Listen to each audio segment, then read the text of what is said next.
Seja muito bem-vindo, muito bem-vinda. Eu sou a Lara Sellen, advogada, consultora em gestão legal, planejamento estratégico e sociedade de advogados há 25 anos. Sou sócia da Sellen Bertozzi Consultoria e autora de 19 livros sobre gestão legal. Esse é o programa Papo de Sócios, dentro do podcast Áudio Legal no Spotify e do canal Mundo Jurídico do Futuro no YouTube. Esse programa é voltado para advogados e advogadas que querem saber mais sobre o funcionamento de bancas de advogados em todo o país. Nosso objetivo aqui é falar das transformações pelas quais passa a advocacia brasileira e os impactos para sócios e advogados. Aproveita para já seguir o nosso canal no YouTube e acionar o sininho para sempre ser avisado que um novo vídeo for ao ar. Então, vamos ao nosso episódio de hoje. Hoje eu vou conversar com o Fabrício Castro Oliveira. Ele é advogado, conselheiro federal representando a Bahia, foi presidente da OAB Bahia de 2019 a 2021. Ele é sócio fundador de Castro Oliveira Advogados, uma banca com sede em Salvador, fundada em 2003 com foco no direito empresarial.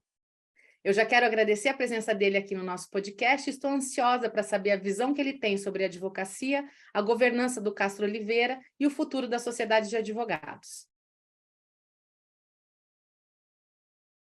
Fabrício, é um prazer te receber aqui no Papo de Sócios. Eu que já te conheço há tantos anos.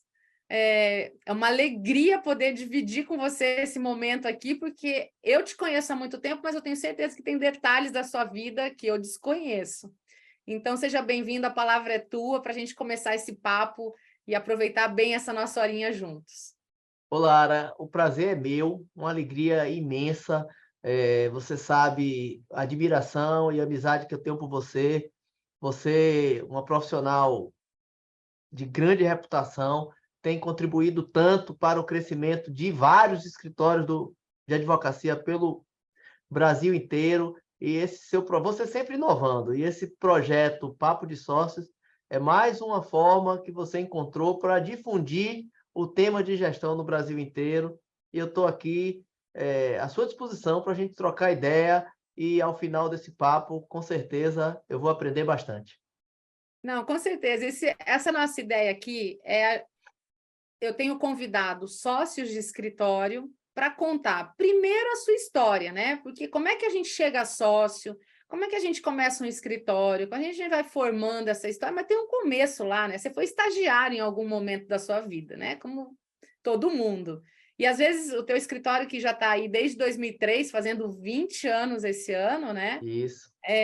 Quem olha de primeira e vê você já um presidente de OAB recente, vê você em todo lugar, fala assim, nossa, ele sempre foi assim, e não necessariamente foi assim, né? Então, eu queria começar te perguntando, como é que foi o começo? Tua diretriz de escolhas do que estudar, escolhas da diretriz do escritório, da tua própria carreira, como é que foi esse começo aí? Ô, Lara, assim, eu sempre tive muita sede de advogar. Eu já entrei na faculdade sabendo que queria ser advogado. E eu comecei a estagiar muito cedo. Eu fui estagiário de um escritório que você com certeza conhece, um dos escritórios mais tradicionais aqui da Bahia, que é o escritório de advocacia Baraquísio Lisboa. Querido Baraquê. Exatamente. Eu trabalhei muito com o Pedro, mas lá eu era muito ligado, eu era especialmente ligado a um dos sócios, que é o Silvio Garcês Júnior. Atendi a todos. E eu me dediquei muito ao estágio. Muito. Eu chego a lhe dizer que eu me dedicava mais ao estágio do que à própria faculdade. Eu estudava na Universidade Federal, a Universidade Federal tinha aqueles buracos de agenda, então era muito comum eu ir para o escritório, por exemplo, de manhã e de tarde. E isso foi muito bom. Como eu comecei no terceiro semestre, eu efetivamente terminei a faculdade pronto para advogar.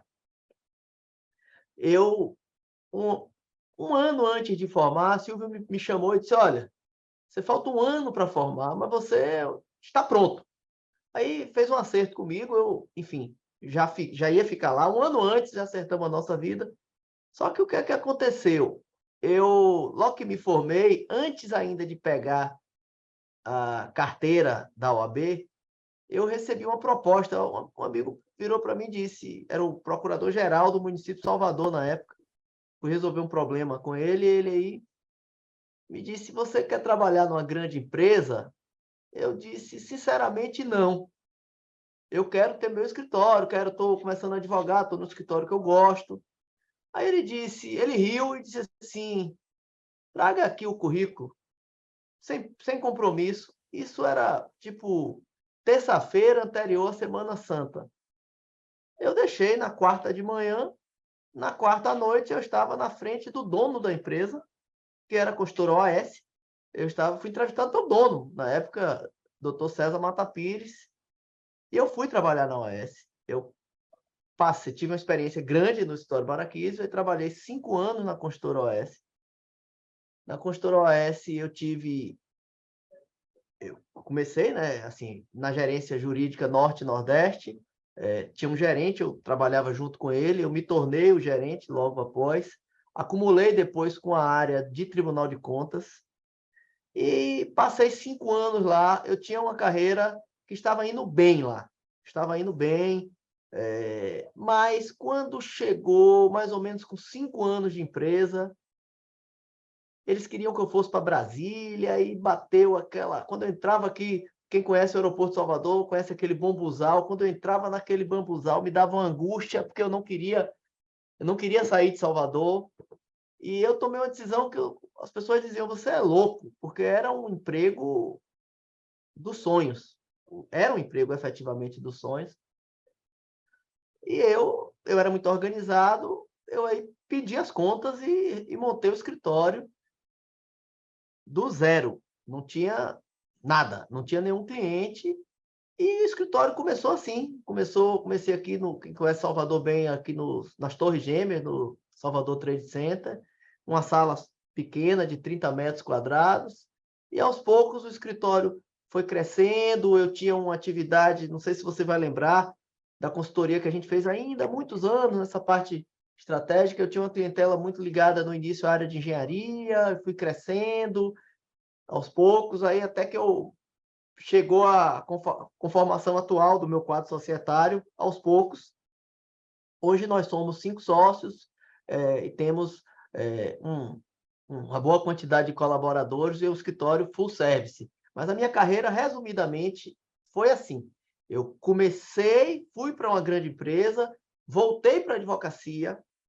Ir para a empresa foi muito bom para mim, porque eu, com 5 anos de formado, quando saí para montar o escritório, eu ganhei um network diferenciado, assim, um network diferenciado. Além do network, eu ganhei conhecimento diferenciado, especialmente para aquela idade, e ganhei uma senioridade, porque eu tinha acesso a demandas, a questões relevantes. Então, quando eu montei o escritório, eu era, embora um escritório pequeno, eu sozinho, mas eu estava efetivamente pronto para enfrentar o mercado. E é curioso, né? Porque assim, isso é uma coisa que eu não sabia da tua biografia, e a gente tem isso em comum, porque meu primeiro trabalho como advogada foi dentro de um jurídico de uma concessionária de energia elétrica.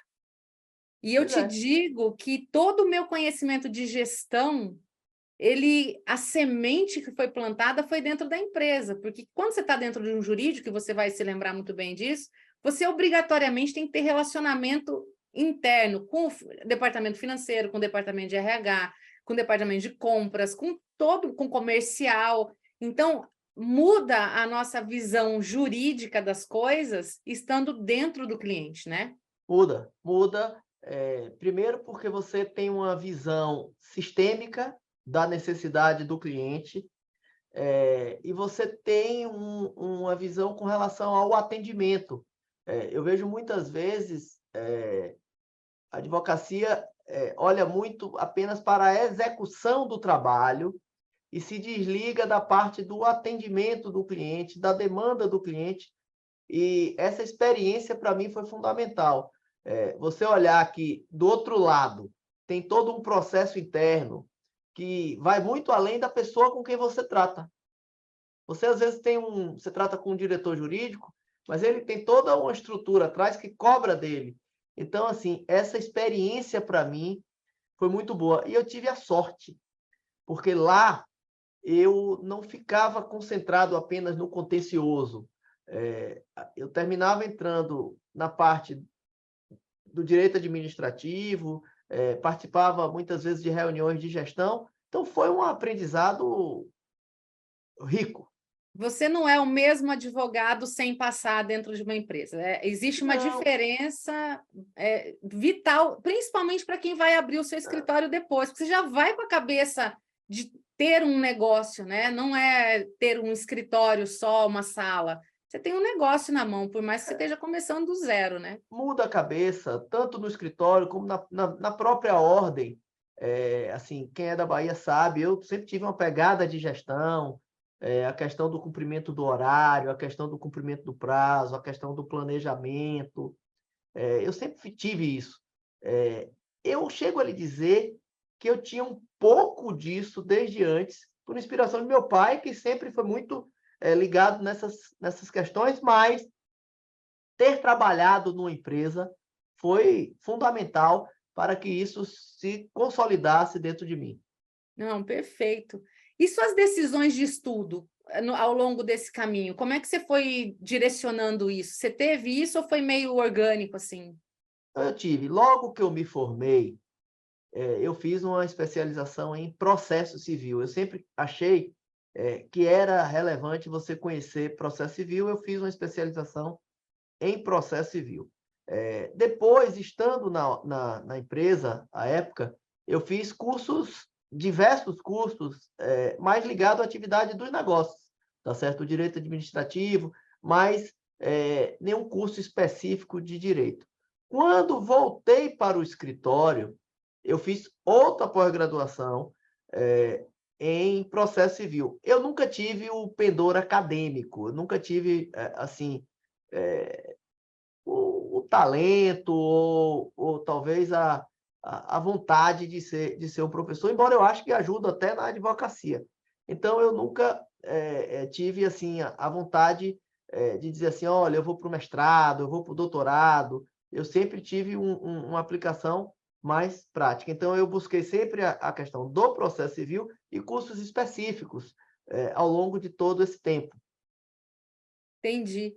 E é bem isso, né? É muito da característica, né? De quem passa por uma empresa que, óbvio, que você tem uma necessidade de ter um consultivo ali dentro muito forte, né? Porque é um órgão de assessoria, né? Principalmente para a diretoria, para os negócios da própria empresa, e é muito resolver problema, né? E aí casou o seu perfil. Agora, uma coisa interessante, quando a gente se conheceu, em 2007, Por ali.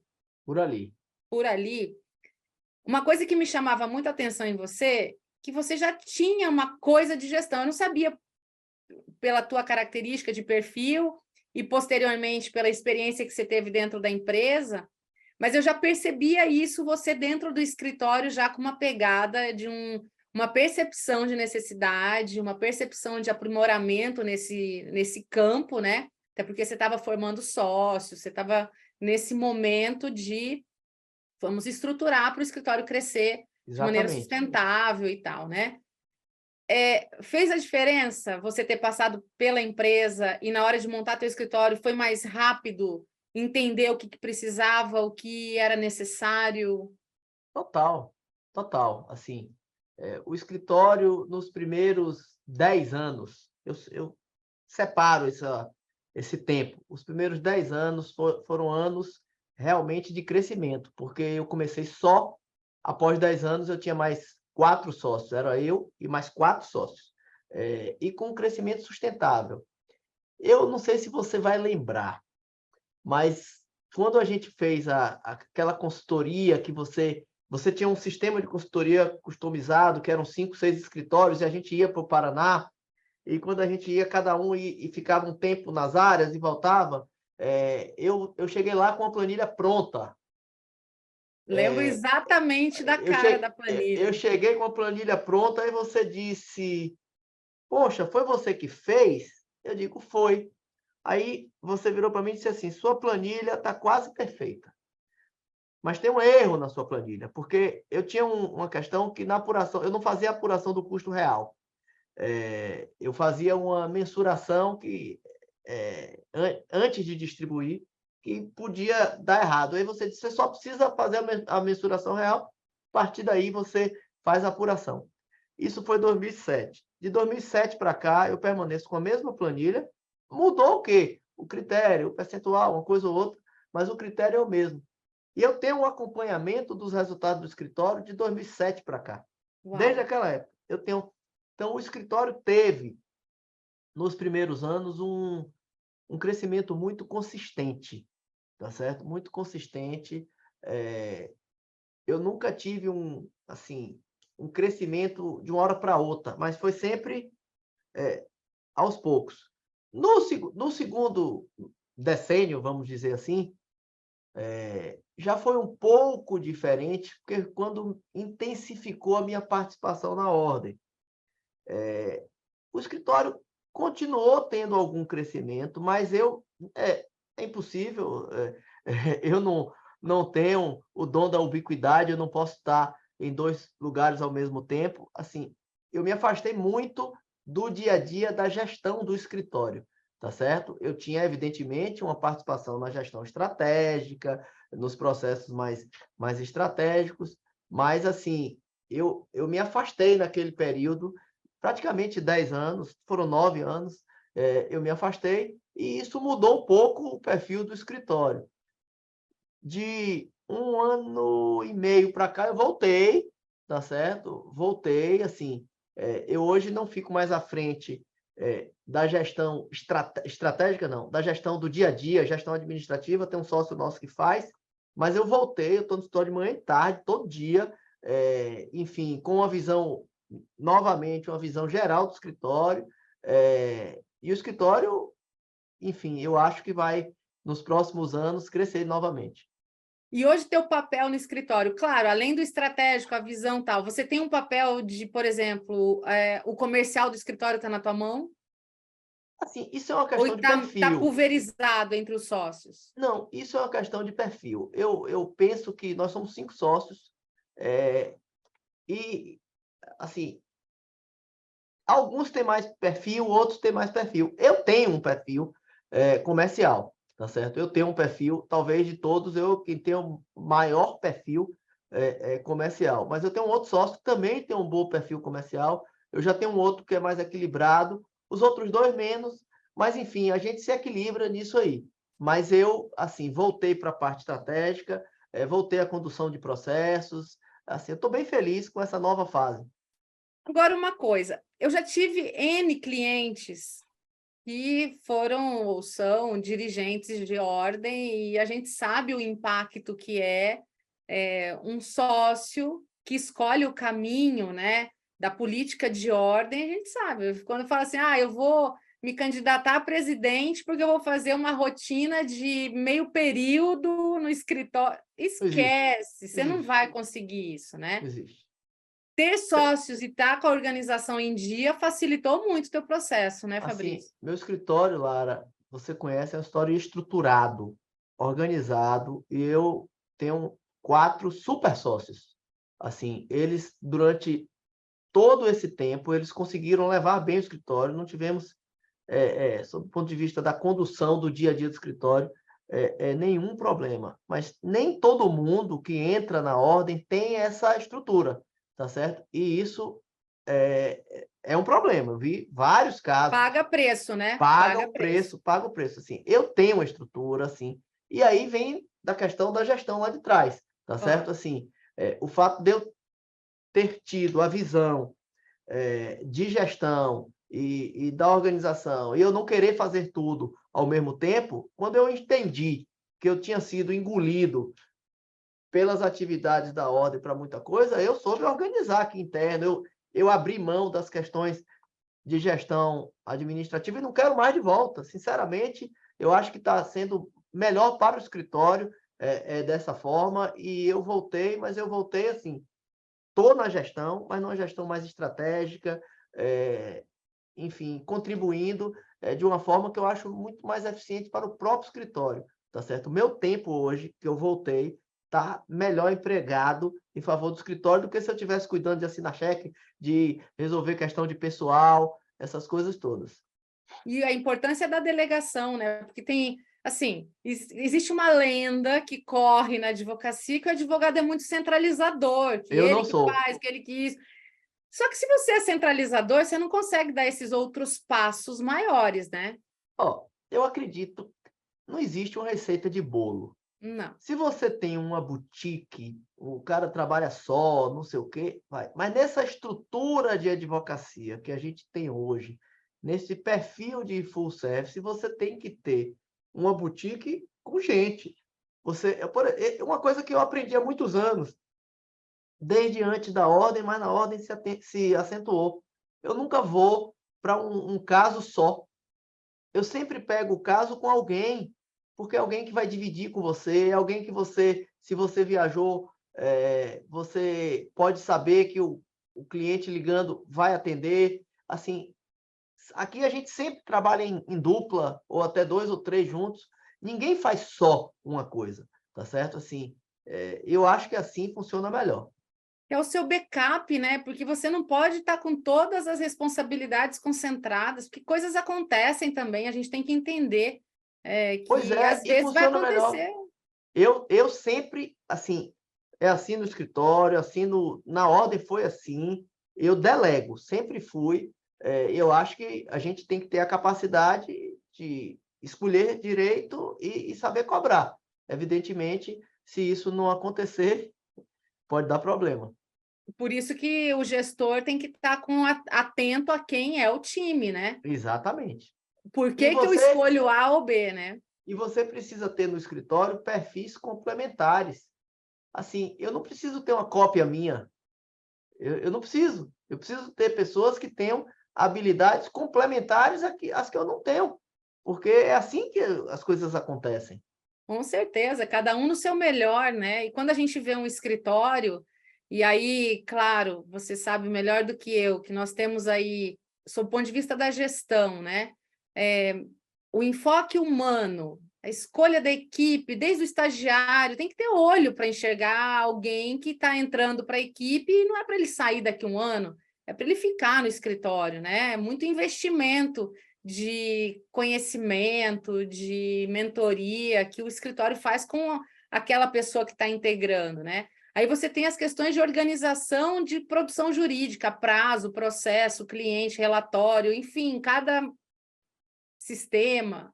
Aí você ainda tem as questões de marketing e comercial que precisa ter um tratamento adequado também, para você não perder a mão, para você estar sempre muito afinado com o propósito do escritório. E você ainda tem o financeiro, que ali é a ponta do iceberg, mas que traz, né, toda.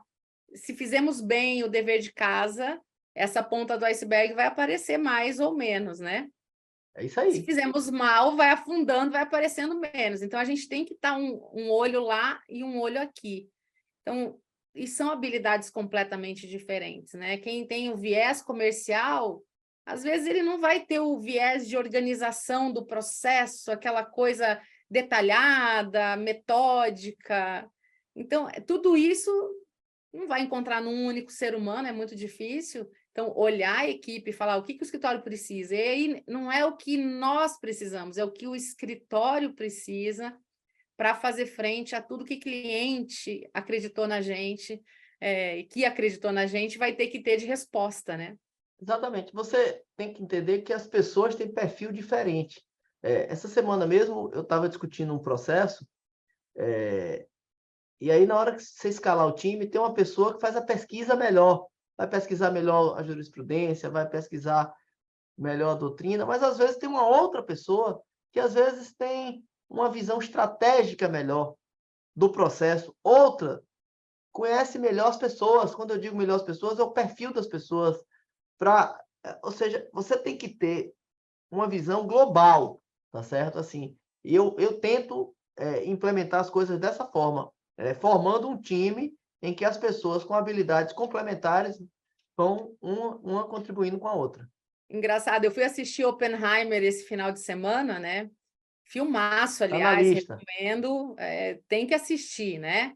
Claro, tem a questão polêmica, o pai da bomba atômica, o que causou em Hiroshima, Nagasaki, etc. Mas o filme é uma aula de gestão do começo ao fim, do começo ao fim. E uma das características mais marcantes do Oppenheimer foi a capacidade dele escolher as mentes mais brilhantes para estar no time de Los Alamos, lá para fazer o projeto. E o quanto a necessidade de ser líder de gente muito inteligente, que também não é uma facilidade, né? Então, assim, quando a gente... Como é que você vê isso, né? Porque quando você fala, eu quero um time de advogados aqui na minha equipe, a gente vai escolhendo, claro que a gente quer os melhores para ocupar as posições, né? Como é que você lida com isso?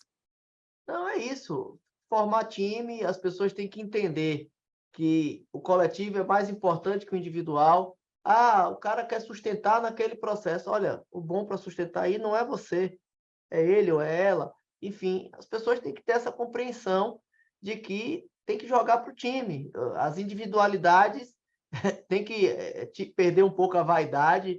A vaidade é um elemento muito presente no mundo do direito, mas, assim, quando a gente está falando de trabalho, eu penso que você tem que deixar isso para lá, e jogar para o time, jogar para ganhar, jogar para atender o seu cliente da melhor forma. Com certeza. Uma coisa que eu bato muito, eu faço muito societário, né, Fabrício? Então, assim, para questão de crescimento, questão de distribuição de resultados e lucros e tal. E uma coisa que a gente sempre bate na tecla é a importância de sócio ter maturidade empresarial. Porque você vai encontrar advogados com grande maturidade profissional, pessoas responsáveis, pessoas que vão entregar bem lá na hora do vamos ver, numa audiência, numa sustentação, numa peça, numa negociação, mas isso não tem muitas vezes alinhamento com a maturidade empresarial, que é entender exatamente isso. A empresa está em primeiro lugar, a empresa escritório, né? A gente está falando aqui de uma organização estruturada, e obviamente que eu, como sócio, tenho que fazer de tudo para aquela organização funcionar bem, e aí tomar decisões, às vezes difíceis, às vezes cortar na própria carne, às vezes dizer não para pessoas que a gente quer bem. Tudo isso está dentro desse processo de falar, olha, o importante aqui é a missão ser cumprida, né? Com certeza, é educação empresarial. É uma frase que eu aprendi na época da empresa, tá certo? Assim, as pessoas têm que ter essa visão, essa formação. Os sócios, como você disse, eles têm que ter a maturidade, e eles têm que ter um... Se meu escritório somos 5 sócios, assim, nesse aspecto é mais fácil, mas isso se aplica ao escritório com 5 sócios, mas se aplica também ao escritório muito maior. Assim, eu digo sempre regra clara, assim, quando você tem critérios assim entre os sócios objetivos, não estou falando apenas critérios de distribuição de dinheiro, não. Critérios de decisão, quando você faz as coisas de forma harmônica, e as pessoas têm esta maturidade, as decisões vêm naturalmente. Eu vou dizer, outro dia me perguntaram aqui no escritório como a gente toma as decisões. Eu parei para pensar, nós nunca fizemos votação, nunca Consenso precisou. sempre. Assim, é evidente que, poxa, você acha que em 20 anos, nos últimos 15, pelo menos, estamos quase todos os 5 sócios, é evidente que nesse período sempre um ou outro achou que o caminho não era o certo, mas foi convencido, assim, não existe uma votação, tá certo? Quando há um amadurecimento, como você falou, há uma confiança recíproca, a maioria naturalmente vai convencendo e vai levando e vai construindo e a gente vai crescendo. E não vai tendo aquela sensação de ganhadores e perdedores, né? Não, não, porque Não, assim, quando as decisões, eu diria que não é nem pelo convencimento, porque quando você fala pelo convencimento, parece que é como se a maioria convenceu a minoria. Não é isso. É uma construção, tá certo? Tem uma coisa que eu faço muito. Dizem que os mineiros, né, quem são os reis da política, os mineiros dizem que as reuniões elas servem para deliberar o que foi decidido antes. Assim, quando eu tenho algum tema importante, eu gosto de já entrar na reunião mais ou menos tendo uma noção do que cada um pensa, tá certo? Você vai ouvindo, vai... Porque quando você já tem isso, você consegue construir um pensamento médio, tá certo? Um pensamento médio. Então, eu acho que a palavra de sócio é essa, construção. Por aí. Não, show de bola. Você falou muito que você hoje está numa posição de fazer uma gestão estratégica, né? Dentro do escritório, sempre teve nessa posição, enfim, pela fundação do escritório, pelas decorrências por perfil e tudo mais. Como é que se define hoje, dentro do teu escritório, uma advocacia estratégica? O que não pode faltar no olhar do sócio que está nessa posição, Fabrício? Nosso escritório é interessante, assim, o perfil do escritório, porque a gente, de algum tempo para cá, a gente começou a pegar massa também, mas é como se, em algum momento, a gente conseguisse organizar duas estruturas. Até na arquitetura do escritório, quando você entra, você vê bem essa organização. Assim. Então, você tem, na parte da massa, toda a estrutura, controladoria, essas ferramentas de inteligência artificial hoje, tudo isso funcionando, mas você tem todos os sócios, pessoalmente, cuidando dos clientes de uma forma estratégica, tá certo? Assim, então, todos os clientes eles são acompanhados por um sócio. Então, eu acho que a visão é assim. Você não pode... e mesmo na massa, você tem que identificar, muitas vezes, que alguns casos, eles, embora sejam remunerados ali no critério da massa, eles não são massa, tá certo? Chegou no... às vezes é um calcanhar de Aquiles ali do cliente, entrou pela massa, mas é importante para o presidente da empresa. Então, você tem que pegar e puxar como se fosse um estratégico e levar. Então, eu acho que é assim, você tem que ter uma organização e ter um sócio sempre à frente. Um sócio sempre à frente da área. Aqui no escritório, as pessoas têm muita liberdade, aquilo da delegação. Por exemplo, vai contratar um advogado para a área, vai contratar um estagiário para a área, o sócio seleciona. Assim, não precisa ouvir os outros. Não, cada um cuida do seu, assim. Mas é isso. Se a gente tem a comunhão, se a gente tem a confiança, eu acho que tem que ser dessa forma. Não, perfeito. Hoje no escritório, como é que vocês estão divididos? O que o escritório tem de equipes? Se é separado por área? Você já falou que você tem uma área mais boutique e uma área mais de volume. Como é que você está estruturalmente aí dentro? A gente divide mais por sócio. Fora a área de clientes de massa, a gente divide mais a área por sócio. Cada um dos meus 4 sócios lidera uma equipe e embaixo deles tem as equipes, tá certo? É óbvio, evidentemente, tem um sócio que tem a área de RJ, que a gente chama, recuperação judicial. O outro tem a área de imobiliário. O outro tem a área do tributário. Quem tem o tributário tem também o trabalhista. Nós temos uma área que eu estou dentro também, que é dos processos especiais, mas é uma comunhão de gente. Mas, basicamente, a divisão é por sócio, e dentro da área dos sócios tem as divisões por área do direito. Mas Entendi. sempre Aí um sócio... um sócio cuida de, às vezes, 2, 3 áreas do direito. Sim, às vezes... mas não é uma coisa muito Estanque, né? fechada, porque às vezes o cara tem uma relação muito próxima com um determinado cliente, ele fica com o cliente, mesmo sendo de uma área diferente. Quem manda é o cliente. O cliente... importante é ter o É cliente. rei. O Cliente cliente é é rei. rei, né? É meu rei, né? Meu rei, é isso aí.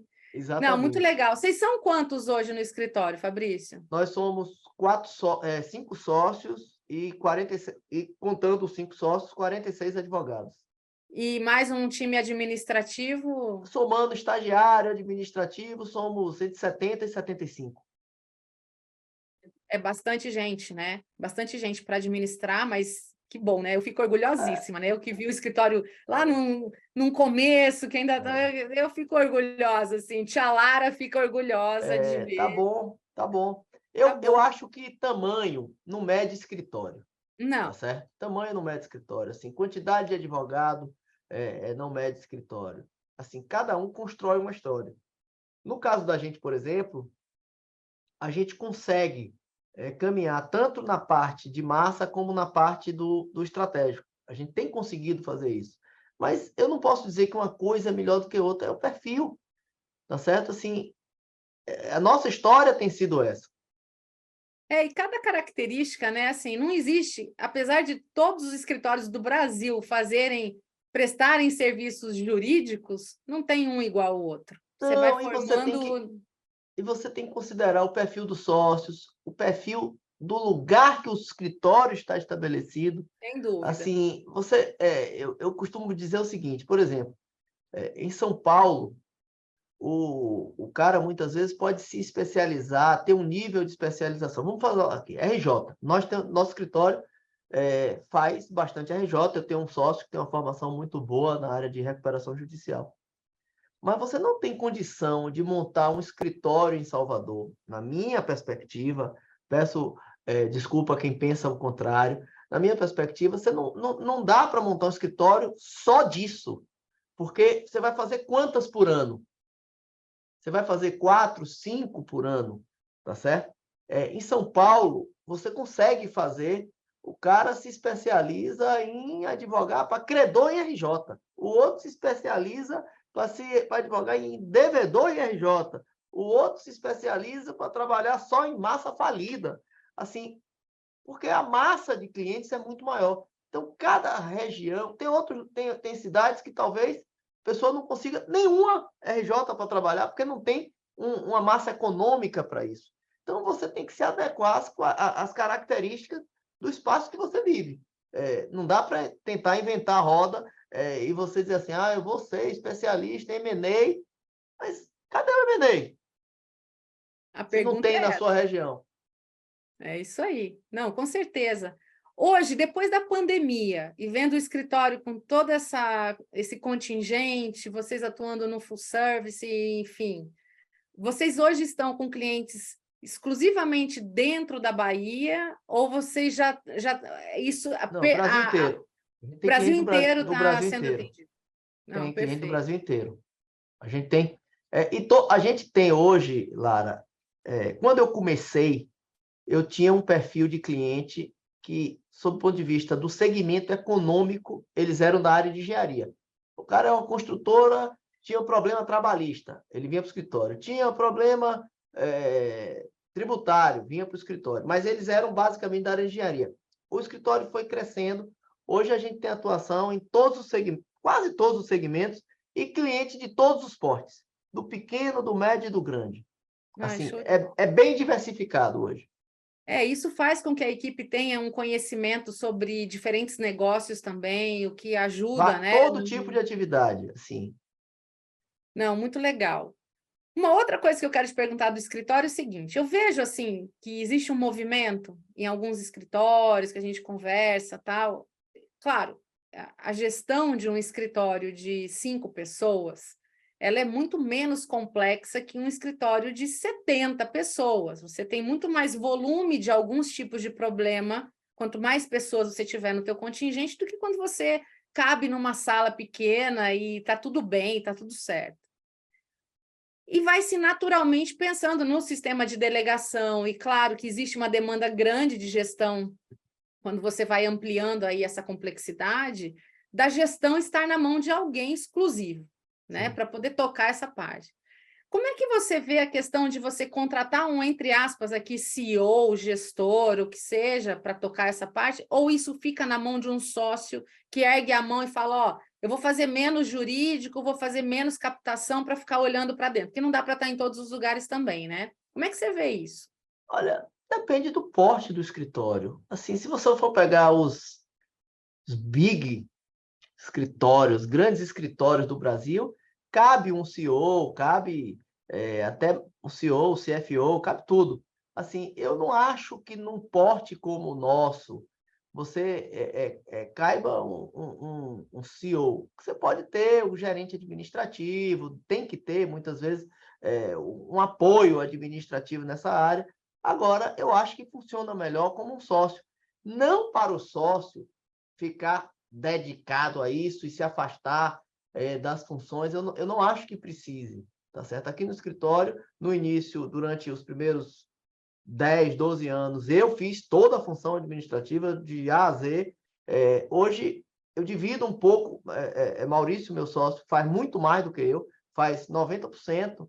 Eu entro, assim, numa outra decisão, e eu chego a dizer que a maior parte das decisões são compartilhadas, e ele toca o dia a dia, sem comprometimento da atuação dele no dia a dia do escritório. Não acho que isso compromete. Dá um trabalho? Dá. E acho que está funcionando bem. Você vai me dizer assim, Fabrício, para todo mundo vai ser assim? Pode ser que não. Às vezes você tem um escritório que a pessoa não tem o perfil, é melhor botar um diretor administrativo, enfim. Não tem receita de bolo. Cada É olhar um muito para as pessoas que estão para aí. olhar, é o perfil, assim. No meu caso, funciona um sócio, tá certo? Se dissesse assim, o sócio atual não vai poder cuidar mais, ou eu ia assumir, ou algum outro sócio assumiria, eu acho que sem dificuldade. Você falou desde o início do nosso papo aqui que você traz esses 5 sócios, são as mesmas pessoas já há 15 anos, mais ou menos, né? Mais Pelo ou que menos. você trouxe. Como é que você vê a entrada de novos sócios? Existe esse espaço dentro da mente de vocês, dentro da estrutura? Como é que você vê esse crescimento? Ou é Eu muito difícil?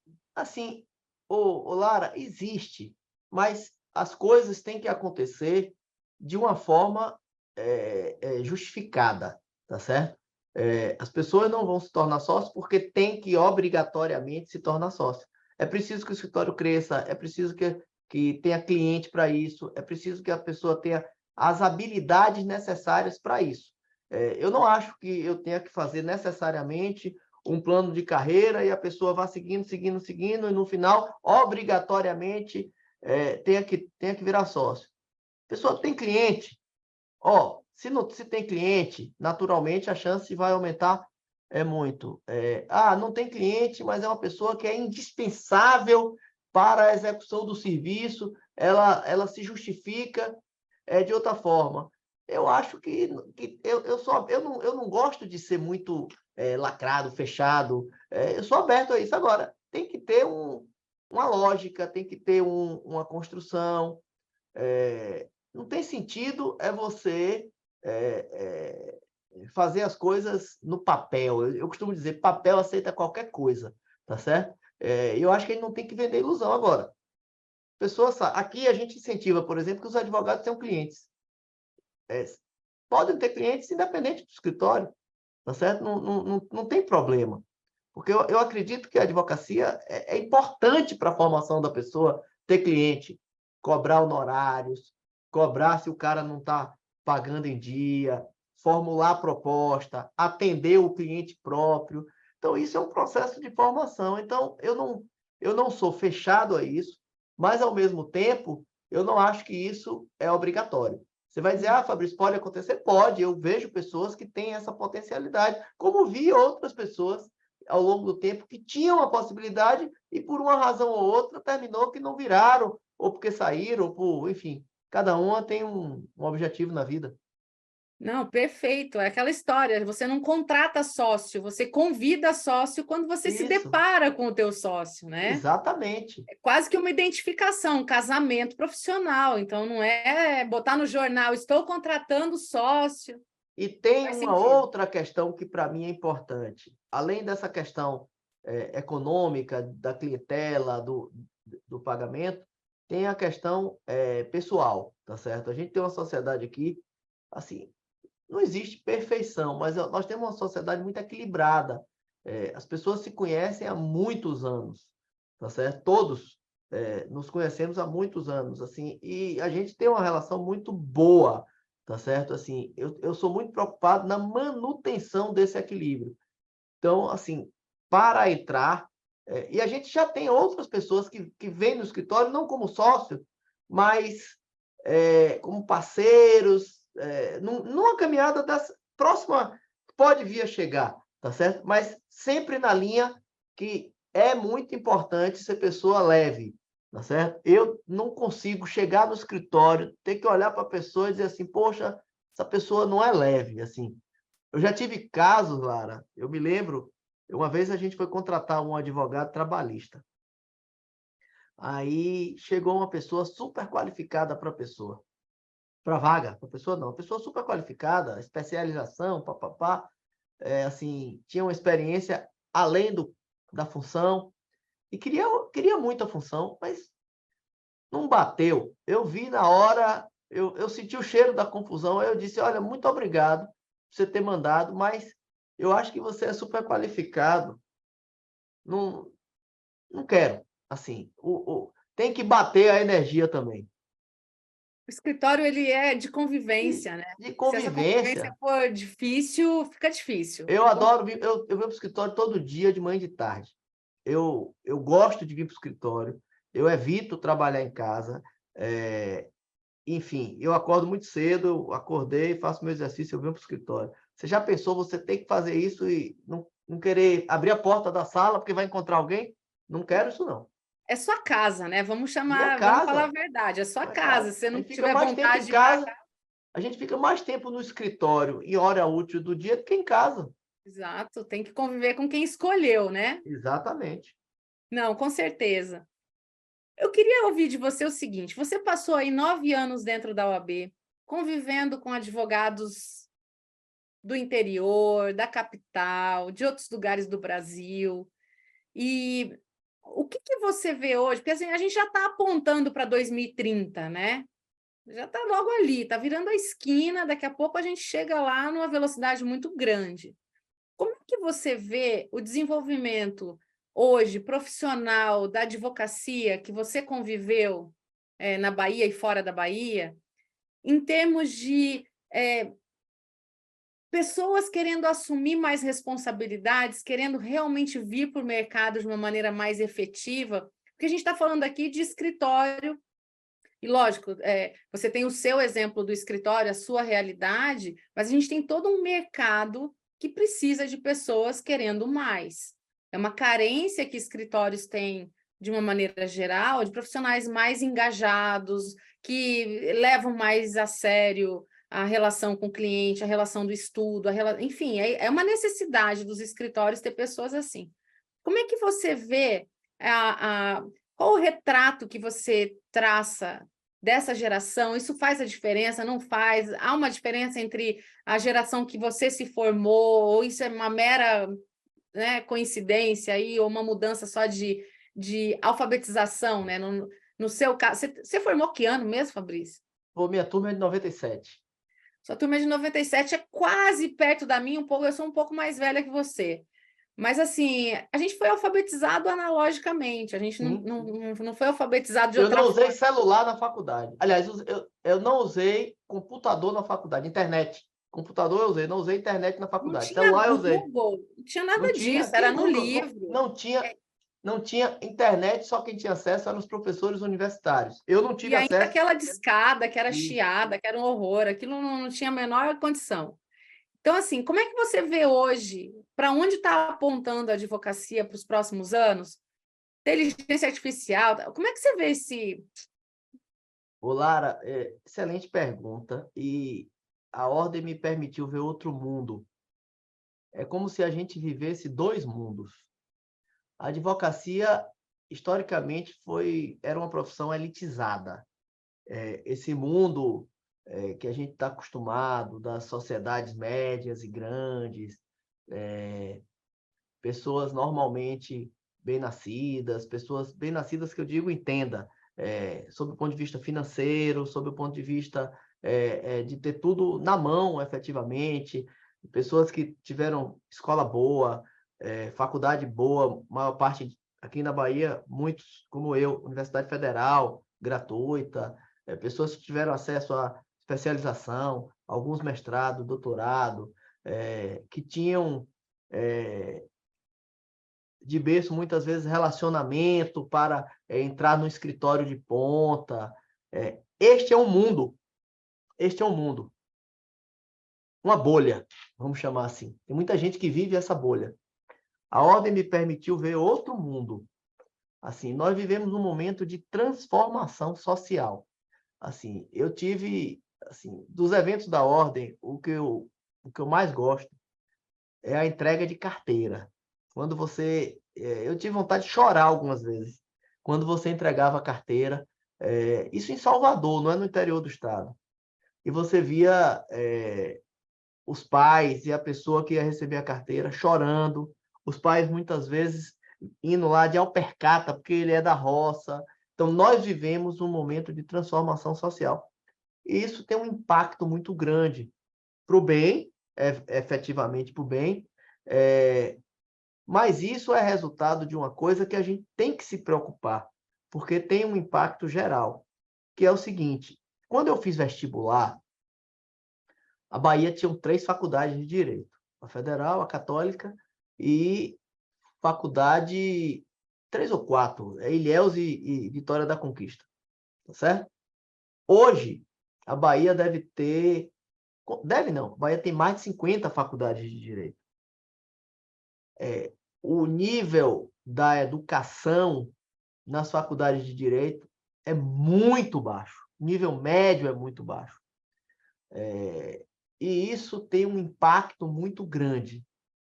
Primeiro, porque é uma quantidade muito grande de pessoas recebem a carteira e, infelizmente, tem uma dificuldade muito grande de entrar no mercado de trabalho, por motivos diversos.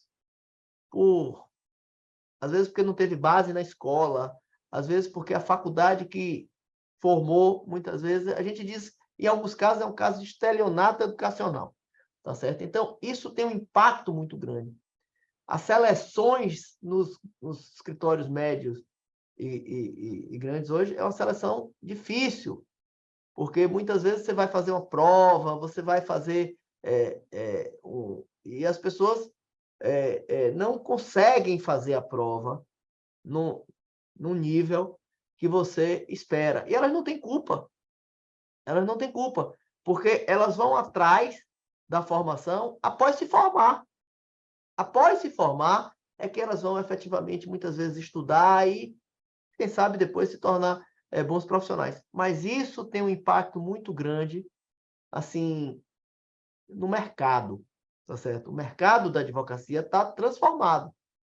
Se não é só inteligência artificial, evidentemente a inteligência artificial tem um impacto. Imagine, por exemplo, Lara, quando você começou a fazer consultoria, quantos escritórios ou eram correspondentes ou contratavam escritório correspondente? Acabou isso.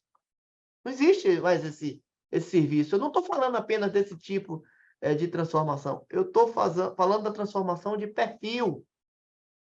De perfil. Antigamente, você tinha um perfil de advocacia. Esse perfil não existe mais, tá certo?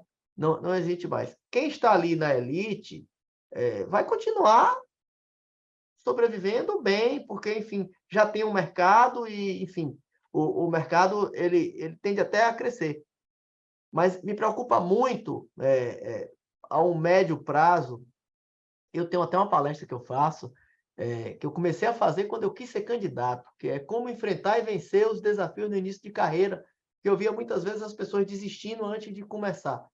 Eu me sinto bem quando eu faço essa palestra, porque ajuda muita gente a seguir adiante, tá certo? Mas é uma mudança que eu não sei se você assim, que convive, você é consultora dos melhores escritórios do Brasil, eu não sei se você teve a oportunidade de ver, mas a transformação social do perfil da advocacia é imensa. Imensa.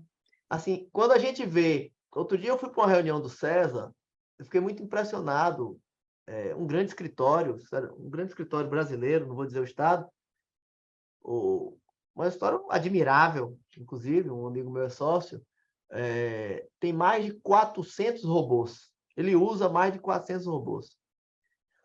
A discrepância entre esse escritório, que usa mais de 400 robôs, e o cara, que é o primeiro a se formar na família, que estudou numa faculdade pior, estudou ao mesmo tempo que trabalhava, enfim, a discrepância é muito grande.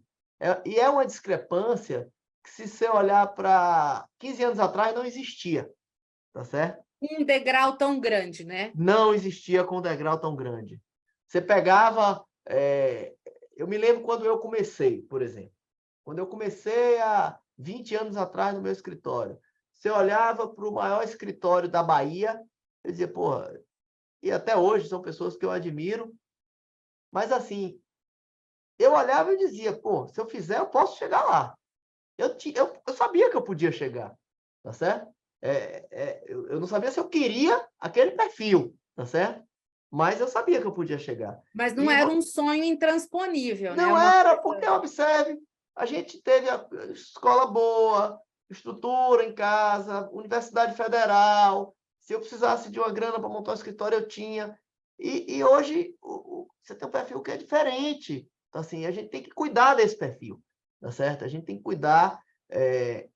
A Ordem dos Advogados tem feito um trabalho no Brasil inteiro, tanto o Conselho Federal como as seccionais e as subseções, para ajudar na formação pelas escolas. Você é professora da escola. Quantos cursos você já deu, Laura, Brasil afora, nas escolas de advocacia? E se você for olhar, o perfil do cliente desses cursos é esse perfil que eu estou lhe É dizendo. a jovem advocacia que está realmente com essa sede necessária, né? Necessária. Sede Mas, assim, é uma coisa que a gente tem que cuidar, porque é uma transformação social. A gente está voando ali, falando de inteligência artificial, papapá, papapá, como vai ser, mas tem um mercado sedento pelo prato de comida.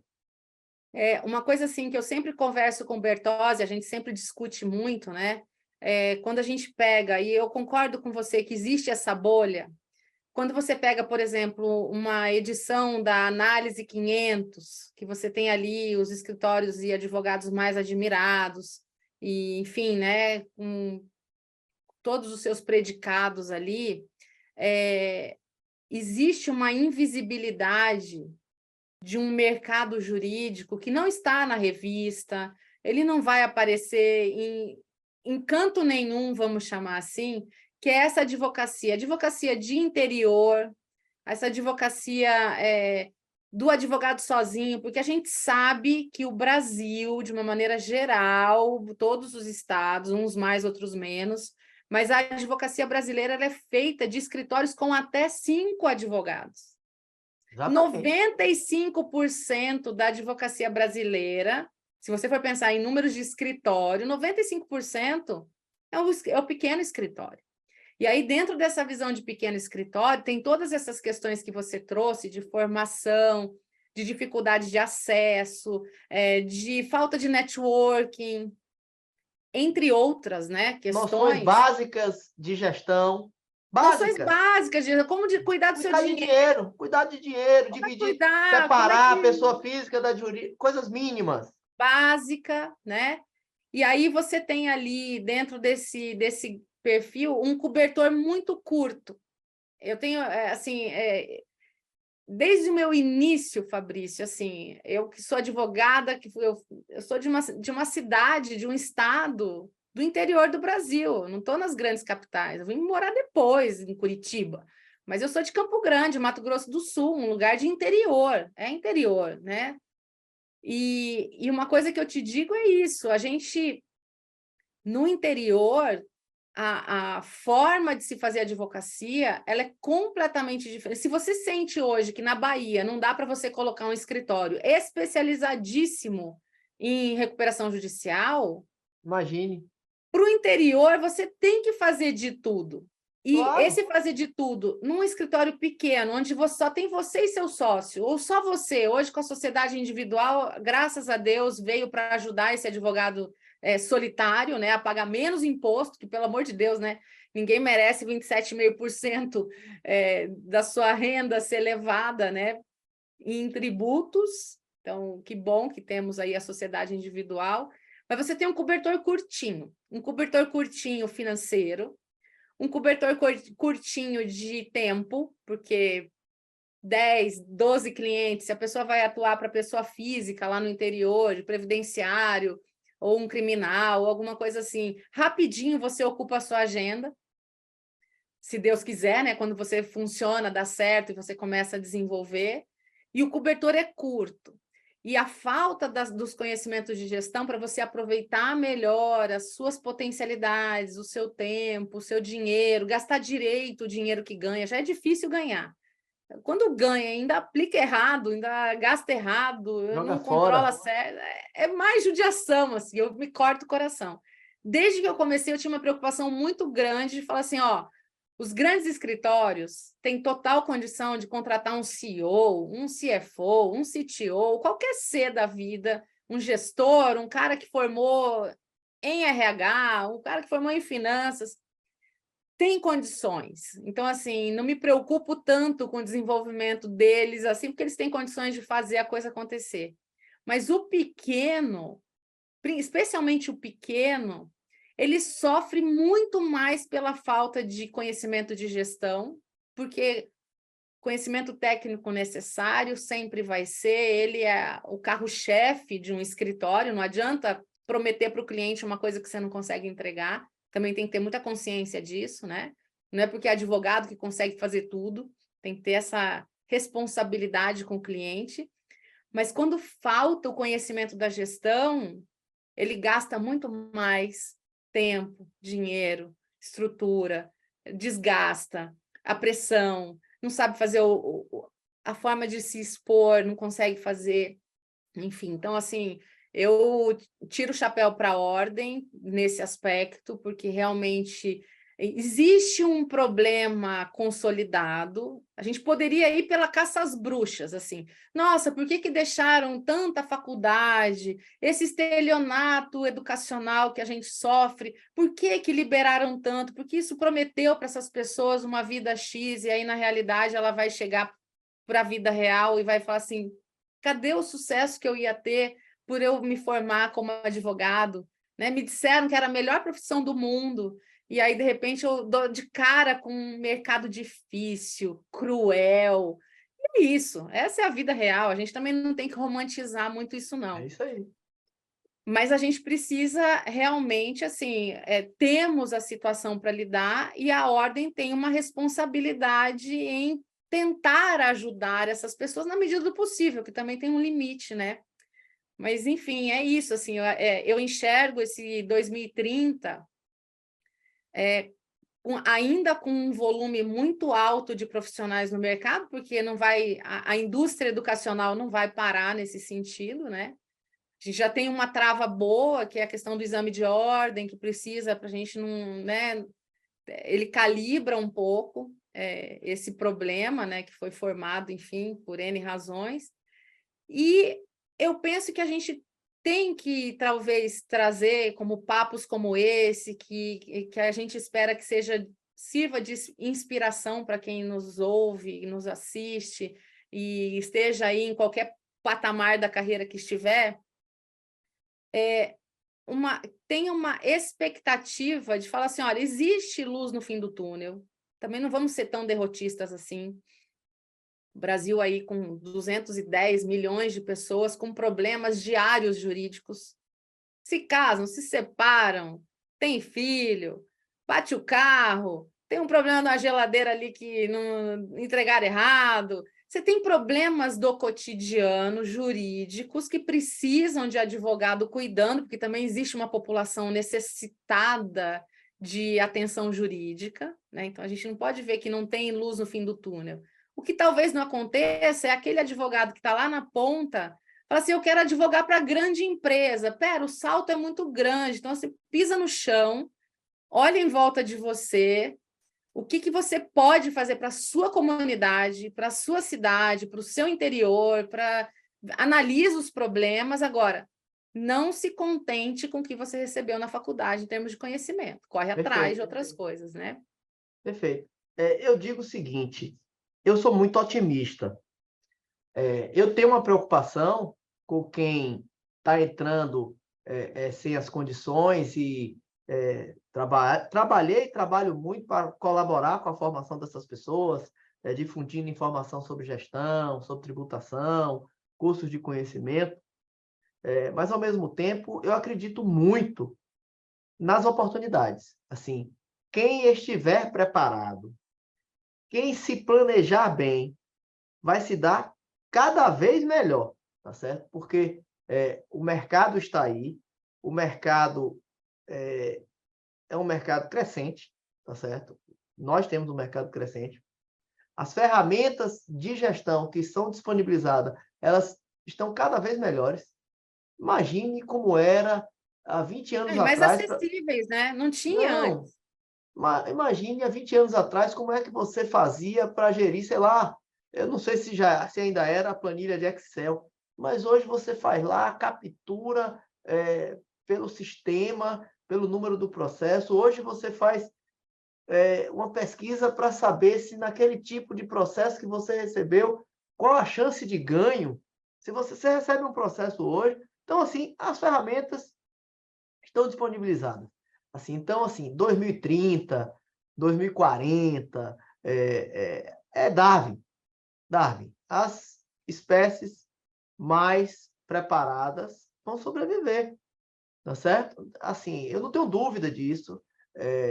Eu acredito na advocacia, acho que é uma profissão magnífica, tá certo? Acho que é uma profissão magnífica. Enfim, eu sou um esperançoso. E, enfim, é isso aí. Perfeito. É bem isso. Então, assim, existe o problema, mas eu acho que a vontade, ela é o grande motor. Quando Sim, alguém não joga, eu vou ficar choramingando pelos cantos porque eu não recebi a situação A, B ou C, a gente é a única, nós somos as únicas pessoas que têm a capacidade de falar assim, ok, o que eu tive até aqui eu não posso mudar, mas o que eu vou ter daqui para frente depende muito de mim, né? Também. com certeza, com certeza. Olha, eu poderia ficar conversando com você aqui mais umas 4 horas, Seria uma alegria. tranquilamente. Vamos marcar um próximo Papo de Sócios, uma versão 2, para a gente escolher um assunto a mais aí para a gente Na falar. hora. Eu quero agradecer a tua presença aqui, Fabrício, porque você é uma pessoa que, além de, assim, eu tenho uma admiração profissional por você, você é muito querido, assim. Declaro aqui a minha afeição por você, uma pessoa muito legal de ter do lado, sabe? Então, isso é muito bom poder dividir esse momento com você aqui. Eu fico muito, muito feliz.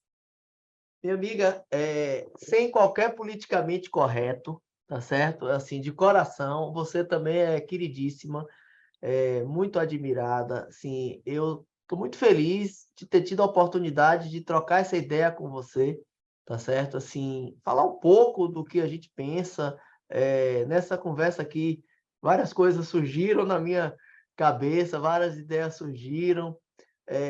Enfim, eu estou à sua disposição para marcar o papo 1, 2, 3, 4, quantos você quiser, tá A certo? Muito ideia é essa. obrigado pela oportunidade e muito sucesso. Eu não tenho dúvida que você está no. Já fez 14, 15 mais ou menos, não é? Assim, esse é um projeto que vai longe, porque tem muita gente boa para você conversar. Com certeza, não tenho a menor dúvida disso. E cada papo eu aprendo. Eu fico sabendo de uns bastidores que eu não sabia, fico sabendo de uns começos que eu não sabia. Então, para mim, assim, é sempre uma alegria poder entrar cada vez mais um pouco na vida de vocês, lá de trás, falar assim, e aí, como que era o Fabrício estagiário? Qual que É isso era, aí. né? Isso é muito legal. Muito Pode obrigada, querido. perguntar, quando você encontrar no César o Pedro, pode perguntar a ele como era o Vou perguntar estagiário. para ele como é que ele foi como estagiário. Pode Pode deixar perguntar, comigo. pode perguntar. Beijão para Isso você. aí. Obrigada, querido. Um grande abraço para você e a gente se vê em breve, se Deus quiser. Com certeza. Que conversa boa com o Fabrício. Quantas questões a gente discutiu aí sobre jovem advocacia, sobre início de carreira. Foi realmente um papo maravilhoso e eu conheci coisas a respeito dele que eu não sabia e eu fico muito feliz que ele tem uma origem lá no começo da advocacia dele, como diretor jurídico e integrante de departamento jurídico. Eu tenho certeza que isso ajudou a formar o que hoje é a Castro Oliveira e muito, muito bom. Bom, chegamos ao fim, então, desse nosso episódio de hoje. Eu vou te convidar para se inscrever no nosso podcast Áudio Legal no Spotify e no nosso canal Mundo Jurídico do Futuro no YouTube. Já aproveita e traz um colega advogado para ouvir e assistir também. E não se esqueça de se inscrever para que você possa receber os próximos conteúdos aí, meio de forma automática. Se você quiser fazer comentários, trazendo as suas impressões sobre sociedade de advogados e a vida de sócios, nós vamos ficar muito felizes de ouvir. Te convido também a nos seguir nas redes sociais, é só pesquisar os nossos nomes, o meu, Lara Sellen, da Sellen Bertozzi, e do nosso convidado Fabrício Castro Oliveira, no LinkedIn. No próximo episódio, nós conversaremos com mais um sócio fundador ou sócia fundadora, então acompanhe os próximos programas. Eu já agradeço aqui a sua presença e lembre que o nosso Papo de Sócios vai ao ar a cada 15 dias. Nos vemos no próximo. Até lá!